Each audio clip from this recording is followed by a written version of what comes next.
नमस्कार, बिहार तक में आपका स्वागत है और मैं हूं सुजीत। सुप्रीम कोर्ट ने बिहार में चल रहे मतदाताओं के लिए विशेष गहन पुनरीक्षण के कार्यक्रम पर किसी प्रकार का रोक लगाने से इनकार कर दिया है। इससे पहले 24 जुलाई को भी सुनवाई हुई थी, उसमें भी रोक लगाने की मांग हुई थी, लेकिन सुप्रीम कोर्ट ने उस समय भी रोक नहीं लगाया। आज फिर सुनवाई हुई, हालांकि सुनवाई पूरी नहीं हो पाई क्योंकि न्यायाधीश व्यस्त थे दूसरे कार्यों में, लेकिन कल 10:30 बजे फिर सुनवाई होगी। इस बात को लेकर होगी कि इस पर विस्तृत रूप से बहस कब की जाए। तो एक बात तो साफ हो गई है कि सुप्रीम कोर्ट ने किसी भी प्रकार से एसआईआर पर रोक लगाने से इनकार कर दिया है और स्पष्ट है कि 1 अगस्त से जो नई मतदाता सूची चुनाव आयोग जारी करने वाला था उस पर किसी प्रकार का रोक नहीं रहेगा, वो प्रकाशित होगा जैसा कि पहले से ही शेड्यूल है। और 1 अगस्त से लेकर 1 सितंबर तक ये पब्लिक डोमेन में रहेगा। उसमें किसी को आपत्ति होगी तो वो आपत्ति दर्ज करा सकता है। किसी का नाम अगर कट गया है तो वो अपनी बातों को रख सकता है, चाहे वो मतदाता हो, चाहे वो राजनीतिक दल हो, कोई भी ये काम कर सकता है। तो निश्चित तौर पर अब आगे सुप्रीम कोर्ट का क्या रुख होता है, लेकिन सुप्रीम कोर्ट ने 2 चीजें स्पष्ट रूप से कही है कि राशन कार्ड को पहचान के रूप में, पहचान पत्र के रूप में क्यों नहीं इस्तेमाल किया गया, आधार कार्ड को क्यों नहीं लिया गया। तो चुनाव आयोग ने कहा कि राशन कार्ड में बहुत फर्जीवाड़ा है, उसको तो शामिल नहीं किया जा सकता है। और आधार कार्ड के बारे में बताया गया कि सुप्रीम कोर्ट का ही कोई ऑर्डर है कि आधार को नागरिकता का की मान्यता नहीं, मतलब मान्य नहीं माना जा सकता, नागरिकता के लिए मान्य नहीं कहा जा सकता है। तो खैर सुप्रीम कोर्ट ने इस पर कहा कि ऐसा कोई भी दस्तावेज नहीं है जिसका फर्जीवाड़ा अभी आज के दिन में धरती पर नहीं हो रहा है। फिर भी देखिए आगे क्या होता है। अब लेकिन जो स्पष्ट तौर पर जो गहन पुनरीक्षण में जो रिजल्ट सामने आया है उसके आधार पर हम ये कह सकते हैं कि बहुत ज़्यादा गड़बड़ी तो इसमें दिखाई अभी नहीं दे रही है। वो इसलिए क्योंकि पहले जो मतदाता सूची थी उसमें 7,89,00,000 वोटर्स थे। नई मतदाता सूची में 7,24,00,000 होंगे, यानी कि 65 लाख मतदाता किसी न किसी प्रकार से इसमें गलत पाए गए हैं। और उसका भी आंकड़ा सुन लीजिए कि 22 लाख लोग, जो 22 लाख मतदाता थे वो दिवंगत हो चुके हैं, यानी कि उनकी मृत्यु हो चुकी है।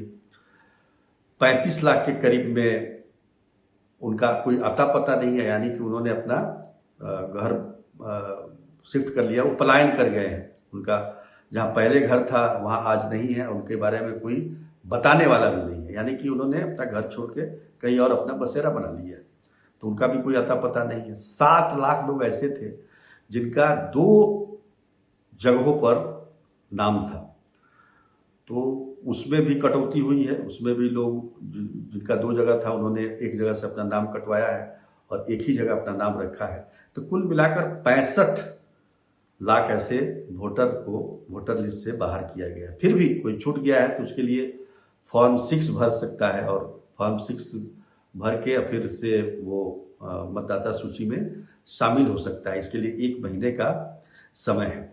तो निश्चित तौर पर ये जो हम ये कह सकते हैं कि जो सुप्रीम कोर्ट में अब आगे की कार्रवाई होगी। अब आगे कल ये तय होगा कि बहस किस रूप में किया जाए और कब कब किया जाए।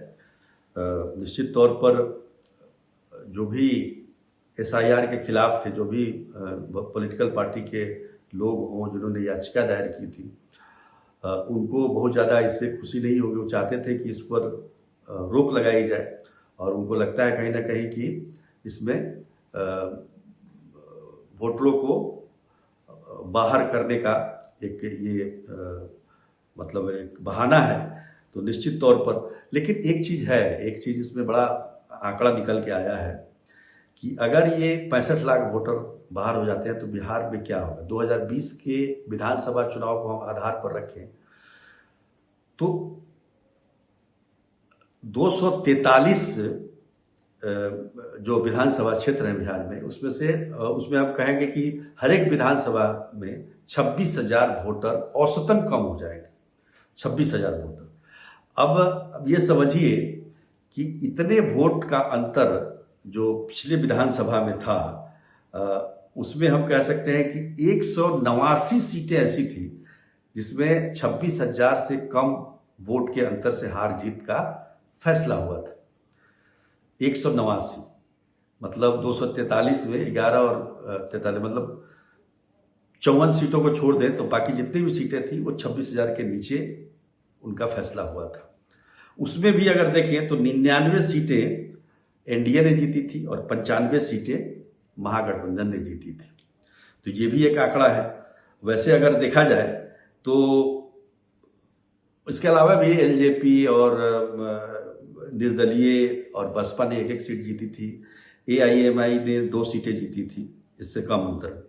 लेकिन अगर हम देखें कि वोटों का कितना अंतर रहा 2020 में, तो 1,000 से कम वोट से 11 जगहों पर हार जीत का फैसला हुआ था, 11 विधानसभा में।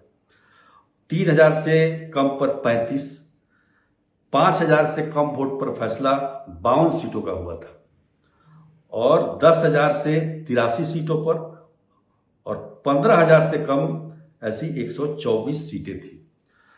तो आप अंदाजा लगा लीजिए कि एक वोट कम होने से कितना फर्क पड़ जाता है, हार जीत का कितना। कई पिछली बार तो 12-15 वोटों से भी हार जीत का फैसला हुआ है।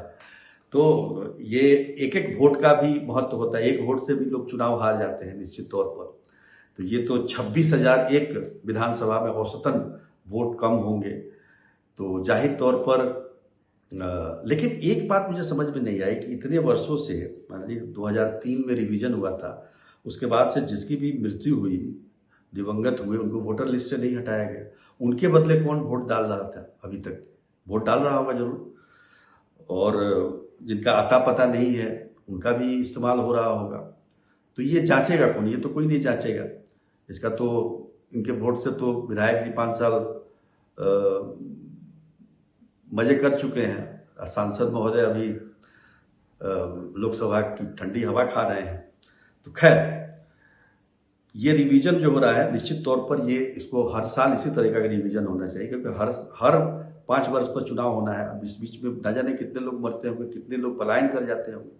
तो इन सब चीज़ों को ये बार बार होने की जरूरत है। इसका विरोध होना, पता नहीं क्यों विरोध किया जा रहा है, और केवल विपक्ष की तरफ से ही विरोध के स्वर सुनाई दे रहे हैं। ये भी आश्चर्य की बात है।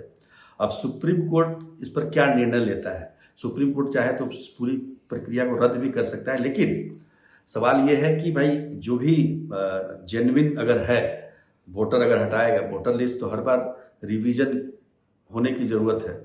और जो लोग मर गए हैं, जो लापता हैं, जिनका आता पता नहीं है, उनको तो हटाना ही चाहिए। इसमें तो कोई बहुत बड़ी बात नहीं है। निश्चित तौर पर ये सारी चीज़ें अभी और आगे हम देखेंगे कि सुप्रीम कोर्ट का रुख और क्या होता है, उसका हमें इंतजार करना चाहिए। लेकिन आज की सुनवाई से ये तय है कि इस पर SIR पर कोई रोक सुप्रीम कोर्ट ने आज भी नहीं लगाया है। तो आज के लिए इतना ही। तब तक के लिए नमस्कार।